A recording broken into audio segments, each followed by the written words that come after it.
Param Vijayate Shri Krishna Sankirtanam. Total world victory of Hare Krishna. My name is Sitapati Das. And this is Dana, Devi. And this is Bhagavad-gita 2:24. Let's do this. Bhagavad-gita, the Song of God, as it is, by His Divine Grace, Srila A.C. Bhaktivedanta Swami Prabhupada, Chapter 2, Sankhya Yoga, text number 24. Acchedyo yam adāhyo yam akledyo śoṣya evacha nityaḥ sarva-gataḥ sthāṇur acalo yam sanātanaḥ acchedyaḥ Unbreakable. Ayam This soul adāhyaḥ cannot be burned. Ayam This soul akledyaḥ insoluble. aśoṣyaḥ Cannot be dried. eva Certainly. cha And nityaḥ everlasting. sarva-gataḥ All-pervading. sthāṇuḥ And unchangeable. acalaḥ Immovable. ayam This soul sanātanaḥ. eternally the same. Translation. You want to read it? Yeah, this individual soul is unbreakable and insoluble and can be neither burned nor dry. He is everlasting, all-pervading, unchangeable, immovable, and eternally the same. Purport. One each. You want to do the first or second? Second. Okay. All these qualifications of the atomic soul definitely prove that the individual soul is eternally the atomic particle of the spirit whole, and he remains the same atom eternally without change.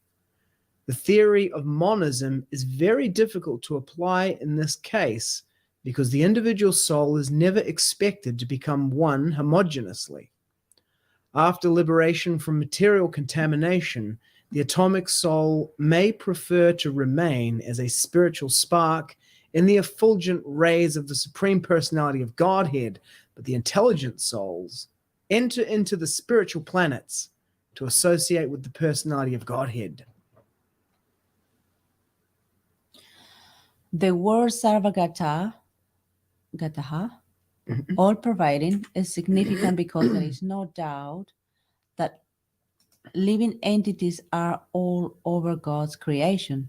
They live on the land, in the water, in the air, within the earth, and even within the fire. The belief that they are sterilized in fire is not acceptable because it is clearly stated here that the soul cannot be burned by fire. Therefore, there is no doubt that there are living entities also in the sun planet with suitable bodies to live there. If the sun globe is uninhabited, then the word sarva-gataḥ, living everywhere, becomes meaningless. Om Jnanatimidandasya Jnananjana Shalakaya Chakshur Unmilitam Yena Tasmai Sri Gurave Namaha. Let's have a look at the changes. First of all, let's have a look. Cannot be burned, changed to unable to be burned. Cannot be dried, not able to be dried. Why? He's everlasting, all-pervading, present everywhere. The original Macmillan says all-pervading, which is sarva-gataḥ, and then changed to present everywhere. Yeah.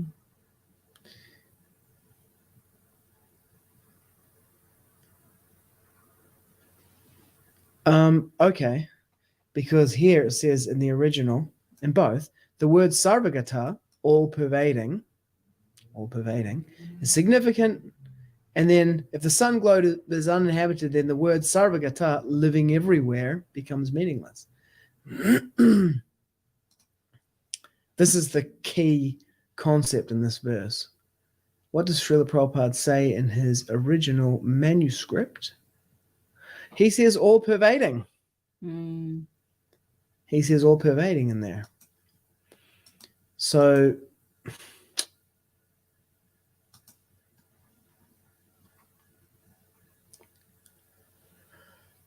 is there a justification for this change? Nope.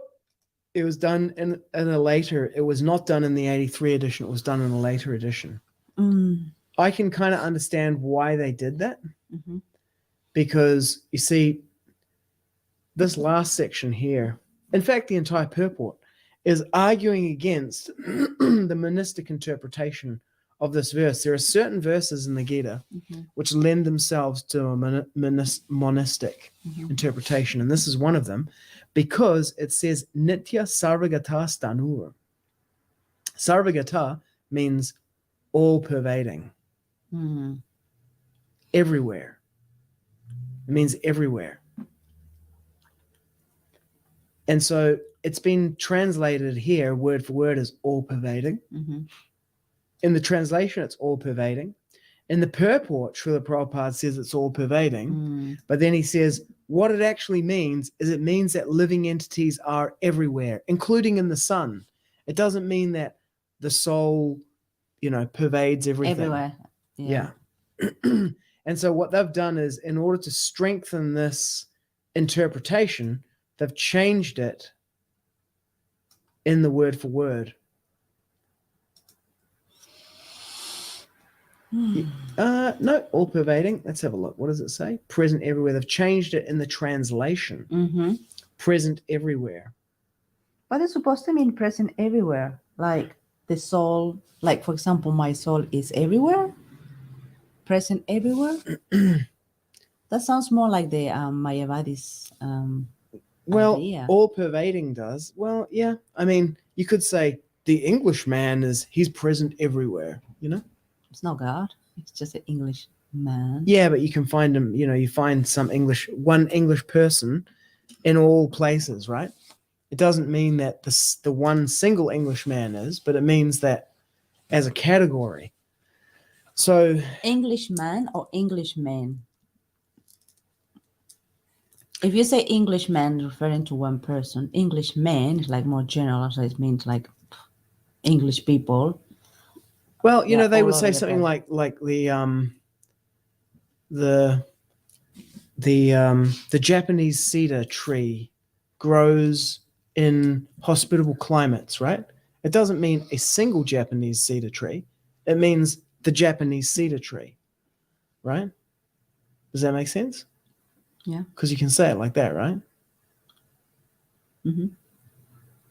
La maca, la planta. Maca is a root, right? Yeah. And where does that grow? In the mountains? On there. In the jungle? I know, but does it grow? Garden? I know, In but the soil? does it grow in the mountains or No. does it grow in the jungle? No. In La Costa. Yeah. It grows on the coast in the desert. No. It grows in the like it. We'll say jungle? Not really. Well, when you say jungle, for me, the first thing that comes is all over trees and mountains. Like, no, it just grows in the tropical area. Okay. Yeah, so you say the maca root grows in the tropical area, right? It doesn't mean a single maca root. It means like all of them. So that is the sense in which Srila Prabhupada here says this should be taken. I mean, otherwise, what does it mean? This individual soul is present everywhere. Hang on, what? I know that's what has been my interpretation. Like, I like this guy's interpretation is like it's everywhere. Like, because there is this understanding now. These people are talking about it. Oh no, you have your like my person, myself. There is another replica of me in different planets. And they're doing different things at the same time. That's what people are starting to think in that way. It's like, how can you be like omnipotent and omnipresent? Like, nah, sorry, rubbish. Yeah, it's just present everywhere. It's just a bit of I don't know. Maybe it's just my brain. It's not wired to understand this part. Well, the soul is present everywhere because this is the point, is like, if you say, the maca root can grow in the tropical zones, but it doesn't grow in the Arctic, right? But in the Arctic, you can find polar bears, you can find some kind of worms in the ground, no doubt. You can find life there, even if it's bacteria.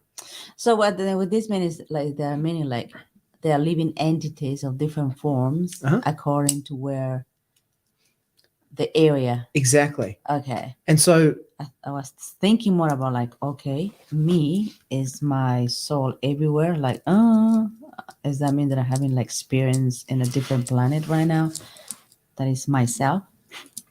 well, the answer to that is actually yes. I don't know. Yeah. I have no idea.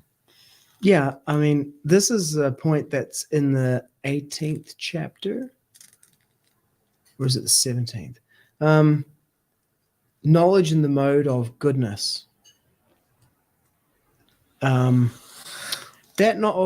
knowledge by which one sees one undivided spiritual entity in all life forms is knowledge in the mode of goodness.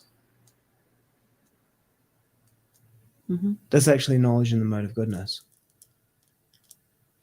Pure monism, however, and mayavad is something different, but achintya beta abeta tattva actually says that there's one spirit soul in everything. Everything is all, like Lord Vishnu is all pervading and the source of all living entities.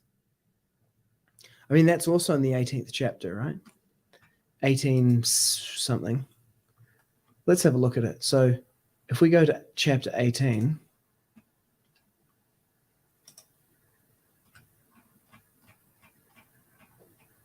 here, that knowledge by which one undivided spiritual nature is seen in all existences, undivided in the divided, is knowledge in the mode of goodness.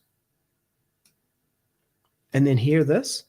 That knowledge by which a different type of living entity is seen to be dwelling in different bodies is knowledge in the mode of passion. But knowledge by which one undivided spiritual nature is seen in all existences, undivided in the divided, is knowledge in the mode of goodness. And then later down here, it says,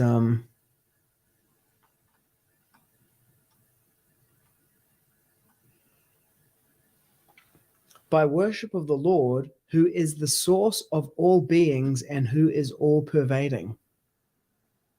So Lord Vishnu is the all-pervading supersoul, and the individual soul is another aspect of the supersoul. The localized consciousness in this body and that body is an aspect of the same supersoul. So the same supersoul is in both bodies, and then the supersoul has another aspect to it. Because the Lord is one without a second. So simultaneously, there is this manifestation of diversity, and at the same time, there is not two different things. There's only one thing. That's what it means by one undivided nature, spiritual nature. I guess that we can come back to the analogy. Oh, pardon me. That Srila Prabhupada was using, about the fire. The fire and the little sparks that come out of it is the same. It's like part of the fire. However, the moment they come out, it's the individual sparks. La mamá dice algo. Es quechua, ¿no? ¿Qué dice? ¿De qué están hablando? ¿De qué están hablando mis hijos? Dice. ¿Esto? How do you pronounce this? Imayatan remancuches, wawaikuna. Wawaikuna means mis hijos. Imayaitan es la pregunta. Imayaitan. Imayaitan. Yeah. ¿De qué estamos it's hablando? It's not spelled correctly, but I can understand. Rimaikution. It's ¿de qué están hablando? Okay. Mis hijos. Yeah. Del Bhagavad-gita, mamá. Yeah. Estamos hablando del alma, ¿no? Del alma. ¿Del alma? Sí, del alma. Del alma. Del alma. Del alma. O el espíritu. Sí. El Espíritu y el Espíritu Santo. So this sarva-gataḥ. So Prabhupada's purports and his presentation here is very strongly falling down on the dualism side. But the dualism side is only half of the equation. Mm-hmm. But he speaks in this way because the Mayavadis have spoken in such a way that they've emphasized on the non-dual side of it so hard that they say duality is not an intrinsic characteristic of transcendence. It is an artifact of ignorance and illusion. Okay. But such a thing, to say such a thing, is it contradicts the statement of the Veda that says that in order to expand his enjoyment, the one became many. So it is to, in a sense, say that there's something wrong with duality. Mm. And, you know, the at the time that Shankaracharya promoted that idea based on the Veda, the people at the time said that he was a crypto-Buddhist, because that's the Buddhist idea, Mm-hmm. that, you know, you achieve liberation and then there's nothing, basically, because you merge into non-material existence. Mm-hmm. Because material exists, the non-material must not exist. It's kind of the idea. Crazy, huh? But it's kind of true, because what is existence? It is the temporary appearance and disappearance, right? Mm-hmm. And so that's material. So non-material must mean non-existent. They reason in that way. Yeah, okay. That's a shunyavad, like voidism. Mm-hmm. That's voidism. And then monism is, well, non-material means material categories and transformations. So transcendence must have no categories, no transformation, just like existence only, nothing else. So he took it at least one step. He took it from shunyavad to nirvishesha. Mm-hmm. Now Prabhupada's taken it beyond that, beyond shunyavad, beyond nirvishesha, to the conclusion of Chaitanya Mahaprabhu, which is achintya bheda, abheda tattva. Dvaita, bheda means dvaita, and abheda means advaita. Mm-hmm. You've heard that before, achintya bheda, abheda tattva. Yeah, I heard that before. It was like, yeah, so it means simultaneously two and one, which means the Supreme Lord, who is all-pervading, one, and the source of all living entities, dualism. So Vishnu is all-pervading, so Vishnu is us. And us. No, Vishnu is us. Okay. But we are not Vishnu. Mm-hmm. That's the inconceivable Dvaita-Advaita relationship. Vishnu is us, but we are not Vishnu.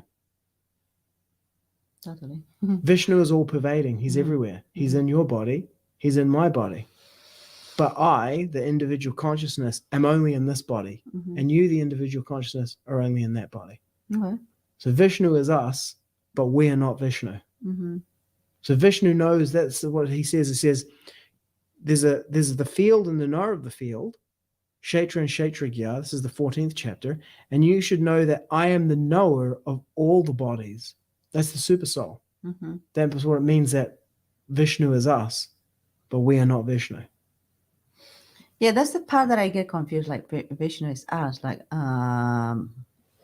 this material body. Yep. Yeah, because he created, for sure. It's in every cell. He's present, and the Paramatma is obviously present in my heart. That's the Vishnu. Yeah. Yeah. Paramatma Vishnu. You know, that can make sense. You know, because in every cell that I have, in my atom, he's an atom. He's there. He's just like floating, doing his best. I mean, not his best, but whatever he wants. Yeah, I can understand, like, he's there. But yet I have this material body that sooner or later is going to die. But he doesn't die with it, does it? It's just, all right, so go back to ashes. Back to, or onto. Earth.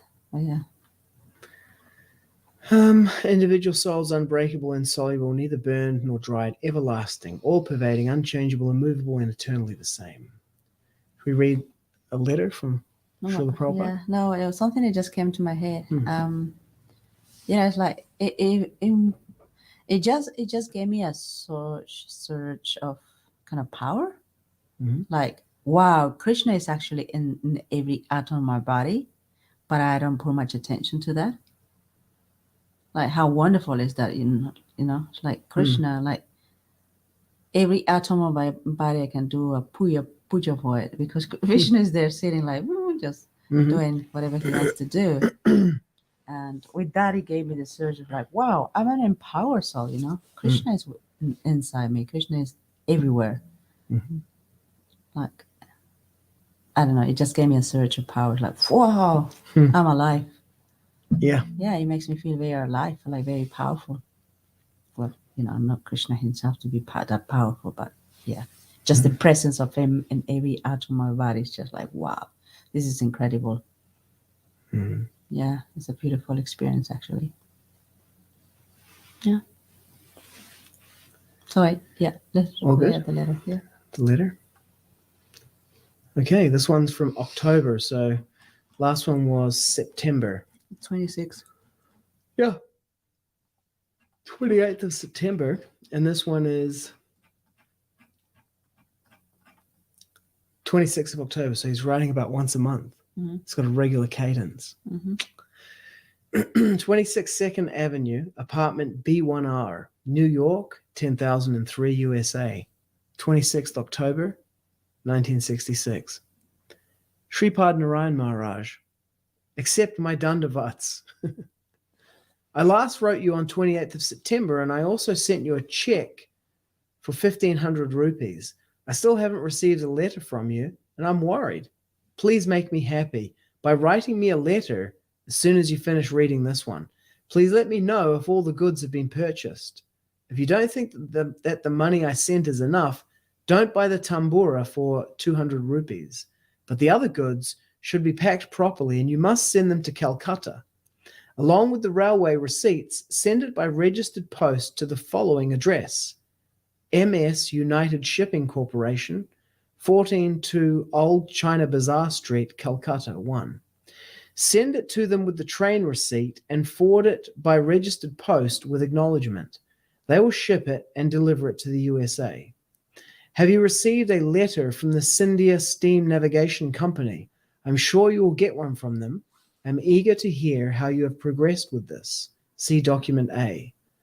The preaching work is going on very well here. Someone wrote an article in the newspaper saying that in America, people had the idea that God had either died or gotten lost, but Bhaktivedanta Swami, within 3 months, has explained to the atheist Sampradaya that God is existing within Hari Kirtan. This is all a glorification of Srila Bhakti Siddhanta Saraswati Prabhupada, and is fulfilling his desire with Vijay Vaijayanti, victory flag and garland. I am very insignificant, so whichever way he is guiding me, I am doing that. Write to me soon and make me happy. A.C. Bhaktivedanta Swami. I love him. And it's just his style of writing is like so humble, and also so penetrating in the heart. It's like, write to me, don't make me happy. Like, so you kind of feel impelled, like, like if I write anything, he will feel so happy. It's like, wow, I want to learn to write letters like that, because I'm terrible. You want to read the next one? Next one's even November. Even texting, yeah. November. Should we see what happened? Oh, no, it happened. Shri Shri Guru Gauranga Jayato, A.C. Bhaktivedanta Swami, 26 2nd Avenue, apartment B1R, New York, 10,003, USA. Date, November 19, 1966. Shri Shri Vaishnav Charane Dandavat Nati Purvikiyam. I am offering my Dandavat pranams to the Vaishnava's lotus feet, and then I am writing. Shripad Narayan Maharaj, upon receiving your letter dated 13/11/66, I came to know of all the details. I became very sad upon hearing of Shripad Bhikkhu Maharaj's untimely passing away. How such an active, steady, strong, and young man's heart could fail is beyond my dreams. I am extremely sad. Moreover, he was a great helping hand for you. Everything is the desire of Krishna. I hope your health is better now. There is no need to bother Shripad Tirtha Maharaj with the burden of any work. I sent him 150 rupees 8 months ago, but so far it has not been possible for him to send anything. All are busy with their own work. In your previous letter, I came to know that you are willing to help me, but from your current letter, I see that this is very difficult for you now. At present, there is no need to send anything. Just deposit the 1,500 rupees in the Punjab National Bank. I am sending a letter in the name of the bank manager. Kindly deposit that money in the letter in Vrindavan. If they tell you to send the passbook and the checkbook, please send by registered airmail. Otherwise, they can send them themselves. A visit should also be made to the Goswami of Radha Damodar temple. I sent them 2 or 3 letters, but have received no reply. The bank was to pay 5 rupees per month. I am desirous to know if they are receiving that money. Kindly write me a letter after inquiring after this. If Trivikram Maharaj can send a mridanga and kartals from Navadweep, that is good. Otherwise, I do not want to trouble you only for a mridanga call. I request you to write a letter to Trivikram Maharaj, and if he can accept this trouble and send them, then after receiving a letter from him, I shall send him separate money. I was very enthusiastic to learn in your previous letter that your help will always be available, but having come to learn from your present letter that you are not well, I am discouraged. Whatever happens according to Krishna's desire is for the best. Make me happy by replying to my letter as soon as you receive mine and give me news of Vrindavan. Yours, Sri Bhaktivedanta Swami. He sent the money this is in November. Mm-hmm. He sent it in August? No, I thought he sent it in September the 26th.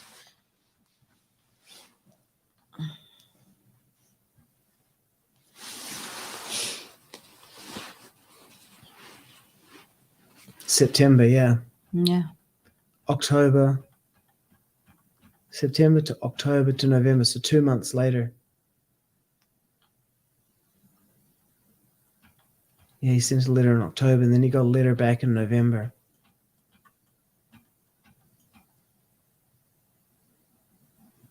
That's quite sad. Yeah. Next one, December. Should we keep going? Okay, one more. One more. Yeah. Sri Sri Guru Gauranga Jaya, A.C. Bhaktivedanta Swami, 26 2nd Avenue, apartment B1, Rare. Oh, that's what the R stands for, Rare. It is. It's behind the temple. Mm-hmm. When you're in the Matchless Gifts, you can look through this window at the back of the thing, and you can see across this gap into the apartment, the B1R at the back, where Srila Prabhupada stayed and did his writing. Mm-hmm. New York, New York, 10,003. It's not there. December 15, 1966.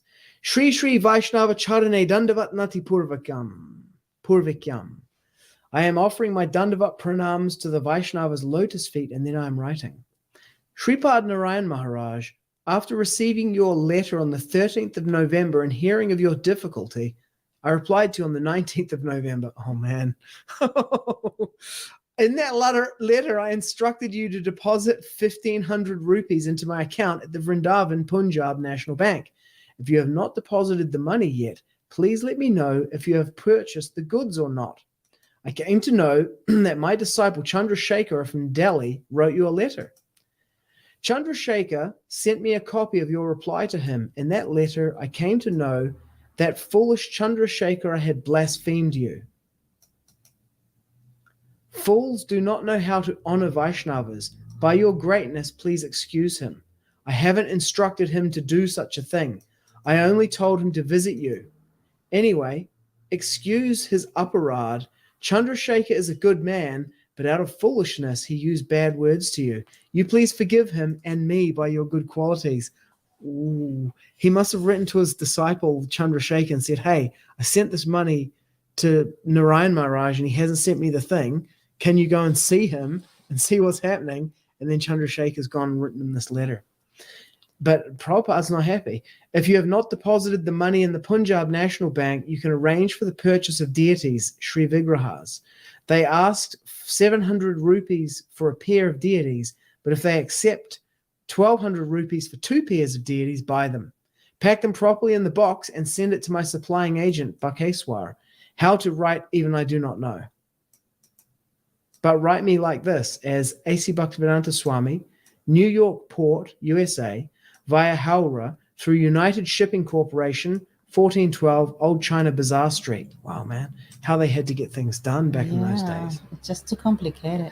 Soon after you receive my letter, let me know what arrangement you have made. I hope you are all well. Affectionately yours, A.C. Bhaktivedanta Swami. Shipping document A, Chandrasekhara document E. Is this Prabhu still alive, Chandrasekhar? I doubt it. I don't know who he is. Disciple Chandrasekhara from Delhi. From Delhi, yeah. There was a disciple, Srila Prabhupada's first disciple, who passed away in 2017. He was from the place where he started the League of Devotees. You know the name of that place? What was it called? The first place he got it? I don't know. Not Lucknow. Yeah, I can't remember. But he started the League of Devotees and he preached there for a number of years. And this guy was his Sanskrit teacher. And he became his disciple. Acharya Prabhakar or something, his name was. But yeah, you can see that, like, you know, the things in the environment around Narayan Maharaj at that time, they were more pressing and important. And then these letters would sometimes arrive, you know, every now and then from like America with some, you know, delays. And there's no sense of, there's no, you know, there's no video, there's no photos, there's nothing to prove that there's anything. It's just a few words on a paper, you know, and it's like, oh, can you do these things? You know, when Srila Prabhupada shows up in India with his Western disciples, people take notice. Like, what? But at this point, when he's writing these letters back, nobody has access to see what's happening there. So everything around them is more important. One thing that would have made him an absolute legend at this point is integrity. Yeah. If he had integrity and just operated as the distinction integrity, then what would have happened is the letters would have come. He would have said, I'm going to do it. He would accept. And then he would have executed on it. And it would have been a whole different operation. Yeah, even if he wasn't going to do the whole operation, just send the letters like, give me a couple of months, you know. Or, you know, I'm not going to do it. I'm not going to do it. I'm going to, oh, Jesus. Who's that guy? Oh. It's my Norwegian robes. Let's try this. There we go. We're back. Yeah. Then at least Srila Prabhupada could not have write a messages like, come on, did you, you know, like a pressing messages, you know, like. Yeah, like, hey, what's happening? Like, I sent the money. Like, what happened to the money? Yeah. Okay. Did you put it in the bank? And then because this Prabhu Chandrasekhar, you know, saw all of this, so he wanted to act, because for sure he was like, you know, very staunch follower of Srila Prabhupada and kind of defensive, you know. How can you do such a thing to my master? You know. Yeah, he did that. So all of this could have been avoided. This is the thing of like integrity, right? So this is something happens and then you don't follow through, and then because of that something else happens, and there's a third person involved in that, like for example this Prabhu Chandrasekhar, and he acted according to his whatever was happening, you know, out of love for Srila Prabhupada, probably. I'm not going to justify whatever he did. I don't know what he did anyways. And that happens, you see. And then after that, you know, Srila Prabhupada just saying, you know, hey, keep depositing the money. Hey, you know, all of that. It should have been avoided, all of that. What do you reckon? I agree, 100%. I think also it's kind of like an Indian thing that you'll say, yes, I will do it, even if you won't. Yeah, that's not really a thing. It shouldn't be a thing, but anyways. No, it is, because in some cultures, it's impolite to say no. And then it just cause a lot of trouble because of that. Yeah. And then the other thing is, you know, you can't really put the hard word on him. But then Srila Prabhupada had his disciple do it, but in a deniable fashion. Did Srila Prabhupada instruct him in such a way that caused that? Did he have that as an intention? We'll never know, right? But what we do know is that guy did do it. Well, knowing Srila Prabhupada, I don't think he could have said, hey, you know what? Push that guy. I don't think he did that. Simply, probably he just, mentioned about what was happening, and this Prabhu just acted like, how dare he, like it's. Oh, well, I remember, I think it was Gora told me about this. There was somewhere, and Srila Prabhupada said, tell all the women to leave. Was it like in Vrindavan or somewhere like that? And there were a lot of women there, and it was causing a lot of disturbance for something. And he said, can you ask all the women, tell all the women, all the unmarried women to leave? And he said, you do it, because otherwise if I do it, they'll think that I hate women. Mm. It was, I'll find out exactly the story. I'm pretty sure it was Gora who told me that. Mm-hmm.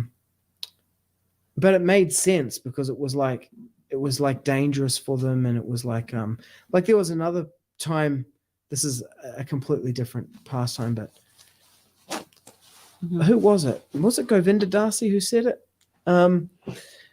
There were two of them. They were very young, in their 20s. They went to Kumbh Mela with Prabhupada and with some sannyasis. And then on the way back, the sannyasi was like, no, the women can't come. And then she said that Srila Prabhupada made sure that he said, no, the women and the children come on the train carriage with us. Mm. And made sure that they came. And she said that we were like in our early 20s, and we were white, and we were at Kumbh Mela, and there were like millions of people there, like literally millions, like not figuratively millions, but literally like there's a million people there. Mm. And she said, if we hadn't got on that train with them, we would have been dead. Wow. Without a doubt. And Srila Prabhupada was like, no, they're definitely getting on the train with us. They were not leaving them. They are coming with us. Yeah. He was very protective of women. And very astute. Like but by this stage, he's run his own businesses. He went through the Great Depression. He went through the Second World War. He went through the partition of India. I mean, this guy's like hardcore. Yeah, yes. He said that during the Depression, he had to maintain 10 people because he had his employees, servants, and his family. Jeez, he's superhuman. Yeah. These days, a man cannot even maintain one woman. I'm sorry to say that, but anyways. Yeah. Because they're maintaining more their habits, their Yeah. no good habits, than maintaining their wife, and what to speak of the children. Yeah. Yeah, and it's so sad. But in the old times, men, it is this men became men by doing what they're doing, like supporting the woman, protecting the woman, working really hard, and maintaining the family. That make them more powerful. These days, they don't become powerful. They become the opposite. Yeah, wasted, unfortunately, sadly. Not all of them, for sure. There's really good men out there. They're doing the hard work. Great. Okay, let's finish with the verse again. Acchedyo adāhyo akledyo śoṣya evacha nityaḥ sarva-gataḥ sthāṇur acalo sanātanaḥ. Oh my God. This word here, sthāṇur, this is where like Pakistan, Uzbekistan,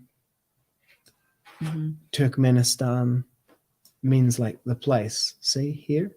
Unchangeable. It's the place where they live. Sthāṇur. Stan. Translation. This individual soul is unbreakable and insoluble and can be neither burned nor dried. He is everlasting, all-pervading, unchangeable, immovable, and eternally the same. Param Vijayate Sri Krishna Sankirtanam, total world victory of Hare Krishna. Jai Srila Prabhupada. En español, Victoria Universal. Hare Krishna. Bit bigger.